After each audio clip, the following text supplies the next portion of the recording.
Bangladesh cricket আজকে এই পর্যন্ত আসার জন্য সবথেকে বেশি যে দেশটার অবদান, যে দলটার অবদান, সেটা হচ্ছে জিম্বাবুয়ে ক্রিকেট দল।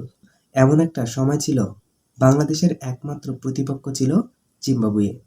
বাংলাদেশ কখনো জিম্বাবুয়ের মাঠে অথবা জিম্বাবুয়ে কখনো বাংলাদেশের মাঠে খেলতে হতো একমাত্র জিম্বাবুয়ের সাথেই।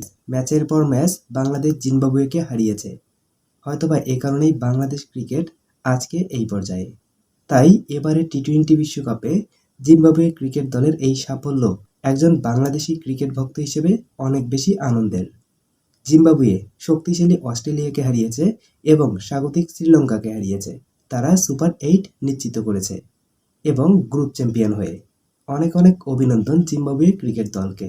তারা চ্যাম্পিয়ন হোক, এটাই আমরা চাই। বন্ধুরা, আপনাদের কাছে কি মনে হয় কমেন্টে জানিয়ে দিন। সম্ভব হলে চ্যানেলটিকে সাবস্ক্রাইব করে পাশে থাকবেন। ধন্যবাদ সবাইকে।